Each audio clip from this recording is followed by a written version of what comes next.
المشاهدون الأفاضل، أسعد الله أوقاتكم أينما كنتم بكل خير. أحييكم من الفضائية الإريترية وأقدم لحضراتكم نشرة أخبار المساء والمستهل بأبرز العناوين.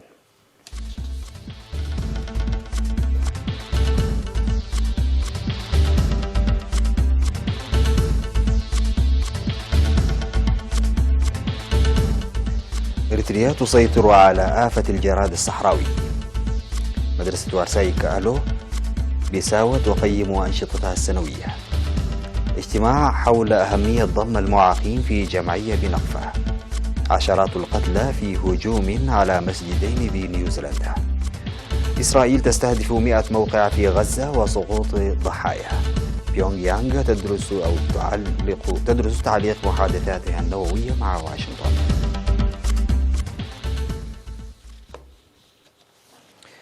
السلام عليكم ورحمة الله. أكد السيد مأمون العلوي الأمين التنفيذي لهيئة مكافحة الجراد الصحراوي في المنطقة الوسطى التابعة لمنظمة الأغذية والزراعة العالمية بالأمم المتحدة الفاو عن سيطرة إريتريا على خطورة وتهديد الجراد الصحراوي. وأشار السيد مأمون الذي أتى إلى إريتريا لمشاهدة المساعي الحثيثة التي ظلت تبذلها وزارة الزراعة للسيطرة على الجراد الصحراوي عن قرب في التصريح الصحفي الذي أدلى به لوسائل الإعلام الإريترية، أشار إلى نجاح مهام المكافحة المكثفة التي جرت لمعالجة حوالي 32 ألف هكتار. وبما أن الجراد الصحراوي هو جراد مهاجر ومقلق من طبعه، ينبغي استمرارية الجهود. وأوضح السيد مأمون العلوي بأن إريتريا والسودان والمملكة العربية السعودية ومصر واليمن هي الدول التي تقع في بيئة ملائمة لتكاثر الجراد، مما يستدعي مساعي حثيثة وتعزيز العمل المنسق باستمرار. وذكر بأنه وخلال الأشهر الثلاثة الماضية كان تهديد الجراد الصحراوي وخطورته يكمن في 80 ألف هكتار، منوها إلى أهمية تعزيز التعاون والتنسيق بين الدول الأعضاء وغيرها من الدول. وذكر السيد مأمون انتشار رقعة المناطق التي يتكاثر فيها الجراد الصحراوي ويصعب السيطرة عليه، مشيرا إلى دور المسح والتقييم السريع لحالة الجراد الصحراوي في المناطق الموبوءة، مشيدا بدور وإسهامات المسح الذي شاهده في إريتريا. هذا وتضم هيئة مكافحة الجراد الصحراوي في المنطقة الوسطى التي تتخذ من القاهرة مقرا لها، تضم 16 دولة عضو، وهي إريتريا وجيبوتي ومصر وإثيوبيا والمملكة العربية السعودية والسودان واليمن وغيرها من الدول المعرضة بشكل مباشر وغير مباشر لآفة الجراد الصحراوي.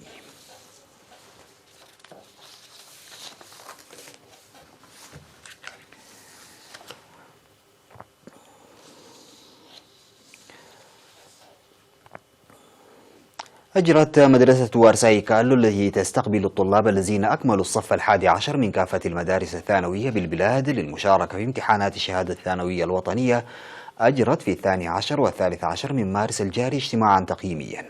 وفي الاجتماع الذي شارك فيه مسؤولو الخدمات الاجتماعية القادمين من كافة أقاليم البلاد وفروع وزارة التعليم ووحدة المدارس الثانوية وممثلي الاتحادات الوطنية وغيرهم، أوضح مدير المدرسة الأستاذ رؤسوم جبرهوت بأن المدرسة استقبلت هذا العام 13559 طالبا، منهم حوالي 50.3% من الطالبات قدموا من 103 مدرسة ثانوية. وأشار الأستاذ رؤسوم إلى عدم توظيف المعلمين في الوقت المناسب وتدني مستوى النجاح ومساهمة الطالبات من أهم المشاكل السائدة في المدارس الثانوية، داعيا لوزارة التعليم وشركائها لمنح الأولوية لانخفاض نتائج المدارس الداخلية وبذل مساعي حثيثة واستثمار كبير في التعليم الأساسي. من جهتهم قدم المشاركون آراء ومقترحات بناءة من ضمنها تعزيز المدارس الثانوية في الأقاليم لجهودها من أجل نجاح الطلاب وجعلهم منافسين أقوياء، والدفع بتعليم الأقران، وإنشاء مكتبة رقمية كفؤة في مدرسة وارساي كالو وغيرها من المقترحات.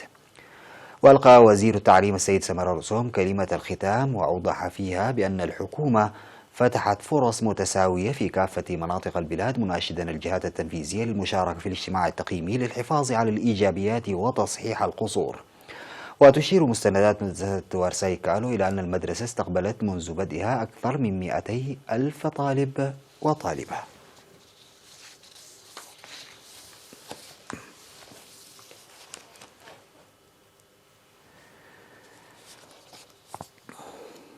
عقد في مدينة نقفة اجتماع حول أهمية ضم معاقي الحرب في جمعية وفوائد الاقتصاد الاجتماعي. وذكر السيد محمد حامد مسؤول الجمعية الوطنية لمعاقي الحرب في مديرية نقفة الأنشطة الفردية التي يخوضها المعاقون، داعيا المعاقين للانخراط تحت الجمعية من أجل الاستفادة الجيدة من الدعم الحكومي والشعبي الكلي الجاري لتطويرهم.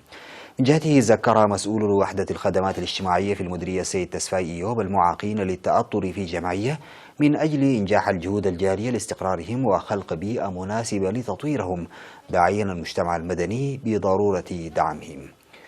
وأشار المشاركون إلى عدم الاستفادة من الفرص المتاحة نتيجة لعدم التأطر في جمعية، مناشدين لتهيئة بيئة ملائمة لإنشاء مصادر الدخل والعمل، وعلى المجتمع المدني والجهات المدنية إبداء التعاون معهم. هذا ويضم فرع الجمعية الوطنية لمعاقي الحرب في مديرية نقفة أكثر من 100 عضو.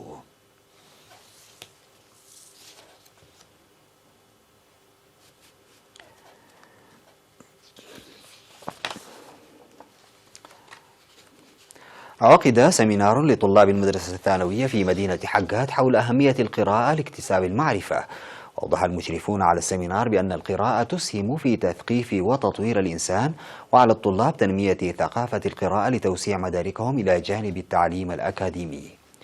وأشاروا إلى أهمية إقامة أندية للقراءة، داعين أولياء الأمور لتشجيع أبنائهم لقراءة الكتب. وتعمل مدرسة حقات الثانوية لتنمية ثقافة القراءة بإدخال المكتبة الرقمية وإقامة أندية للقراءة.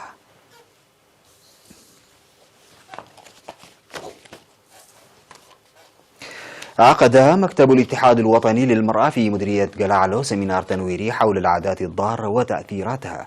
وضحت مسؤولة الاتحاد في المديرية السيدة جميلة صالح إن زواج القاصرات وختان الإناث وغيرها من العادات الضارة تضر بالمرأة جسديا ونفسيا، وشرحت الجهود الجارية لمكافحتها. ودعا المشاركون للدفع بأنشطة مكافحة العادات الضارة التي تمس جميع أفراد المجتمع.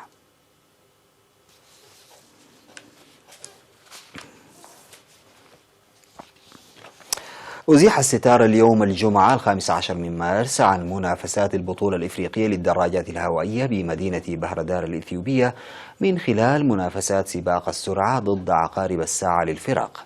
وضرب منتخبنا الوطني موعدا مع التألق والإبداع والظفر بالمعدن النفيس للحفاظ على النجمة التاسعة تواليا في هذا المضمار بفوزه بالمركز الأول عن كل جدارة واستحقاق.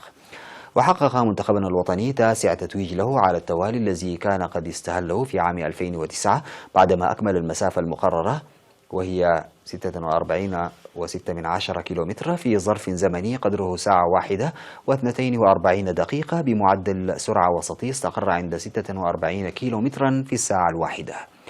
وتفوق منتخبنا الوطني المتوج بالصدارة بفارق شاسع عن صاحب المركز الثاني منتخب رواندا بلغ 3 دقائق و10 ثواني. أما صاحب الأرض والجمهور منتخب إثيوبيا فاكتفى بالميدالية البرونزية والمركز الثالث بعد أن تأخر بفارق زمني بلغ 3 دقائق و22 ثانية عن الأول منتخبنا الوطني. وفي سباق السيدات عوض منتخب إثيوبيا خسارته الأولى وحقق الميدالية الذهبية بعدما أنهى المسافة المقررة بأفضل رصيد زمني. وتلاه منتخبنا الوطني في المركز الثاني لينال الميدالية الفضية، واحتل منتخب جنوب إفريقيا المركز الثالث وحاز على الميدالية البرونزية. أما في سباق الناشئين فآلت الريادة لمنتخب إثيوبيا على حساب منتخبنا الوطني صاحب المركز الثاني والميدالية الفضية، وحاز منتخب رواندا على المركز الثالث. أما المركز الرابع فاحتله منتخب مصر. وتكرر نفس الشيء في سباق الناشئات الذي ذهب لقبه لمنتخب إثيوبيا أيضا على حساب منتخبنا الوطني الثاني والفائز بالميدالية الفضية. وشارك في هذا السباق منتخبنا الوطني ومنتخب إثيوبيا. وضمت تشكيلة منتخبنا الوطني 4 ناشئات هن دانايت صقاي ويوردانوس رسوم ودانايت ماريكوس وبرخت فساهية. وسوف تتواصل منافسات البطولة الإفريقية يوم غد السبت بإقامة سباق التتابع للفرق المختلطة الذي تم استحداثه لأول مرة من قبل الاتحاد الإفريقي للدراجات الهوائية. وزج منتخبنا الوطني في هذا الاستحقاق 3 من الدراجين النخبة هم المخضرم دانييل تخنايمانوت وميرون تشومه وبنيام قرماي، فيما تتواجد من السيدات 3 متسابقات هن موسانا دبساي ودسيت كيداني وزناب فتصوم.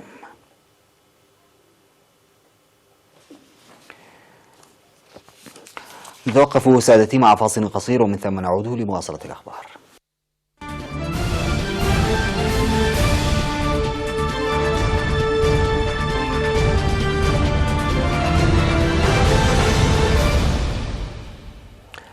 سقط ما لا يقل عن 49 قتيلا في إطلاق نار على مسجدين في مدينة كرايست تشيرش في نيوزيلندا. وقد وصفت رئيسة الوزراء النيوزيلندية الحادثة باليوم الأسود في تاريخ البلاد، وقالت إن منفذ الجريمة هو إرهابي من اليمين المتطرف وعنيف على حد تعبيرها. وكانت الشرطة النيوزيلندية قد طلبت من جميع المساجد غلق أبوابها الجمعة بعد حادث إطلاق النار الذي أدى لسقوط العشرات من القتلى. وقد استهدف الهجوم مسجد النور الواقع وسط كرايست تشيرش ومسجدا آخر في منطقة لينوود بضواحي المدينة. وكانت الشرطة قد أعلنت أنه تم احتجاز 3 رجال وامرأة والعثور على متفجرات إثر إطلاق نار الذي أدى إلى سقوط عشرات القتلى والجرحى. وكانت مصادر أمنية قد قالت إن مسلحا واحدا على الأقل قد فتح النار على المصلين ما أدى لوقوع ضحايا.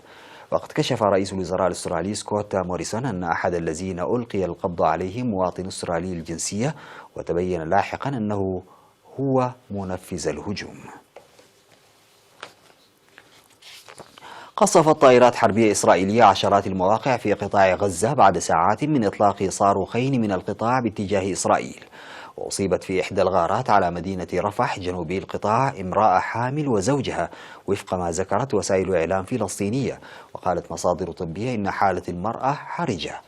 واستهدف القصف الإسرائيلي 6 مبان تستخدمها القوات الأمن التابعة لحركة حماس، وتم إخلاؤها كإجراء احترازي في حين سمعت انفجارات قوية هزت المباني في غزة. ودوت صفارات الإنذار في إسرائيل لا سيما في تل أبيب بسبب ما وصفهما الجيش الإسرائيلي بأنهما صاروخان أطول مدى أطلق من غزة. ولم يسفر إطلاق الصاروخين عن سقوط قتلى أو جرحى. وسمع دوي انفجارات في تل أبيب. وقال الشهود إن صواريخ اعتراضية انطلقت من نظام القبة الحديدية للدفاع الصاروخي وانفجرت، وإن كان الجيش قال إنه لم يتم إسقاط أي صواريخ.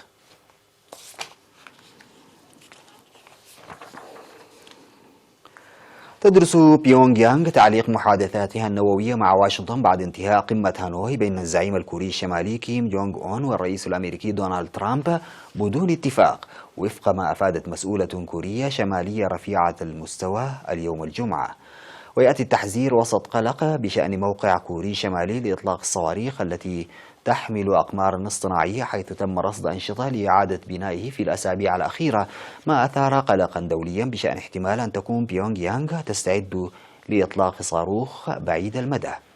ونقلت وكالة الأنباء الروسية تاس عن مساعدة وزير الخارجية الكوري الشمالي تشوي سون هوي قولها: لا نية لدينا للرضوخ بأي طريقة لطلبات الولايات المتحدة، كما أننا لسنا مستعدين للانخراط في مفاوضات من هذا النوع. وأضافت في تصريحات أمام صحفيين ودبلوماسيين أجانب في بيونغ يانغ إن كيم سيدلي قريبا بتصريح رسمي لتوضيح الخطوات التي ستتخذها بلاده في هذا الصدد. وكان ترامب أعلن خلال مؤتمر صحفي عقب قمة هانوي أن الزعيم الكوري الشمالي تعهد بمواصلة تجميد الاختبارات الصاروخية والنووية. انتهت نشرة أخبار المساء، قدمتها لحضراتكم من الفضائية الإريترية. شكرا لمتابعتكم، السلام عليكم ورحمة الله تعالى وبركاته.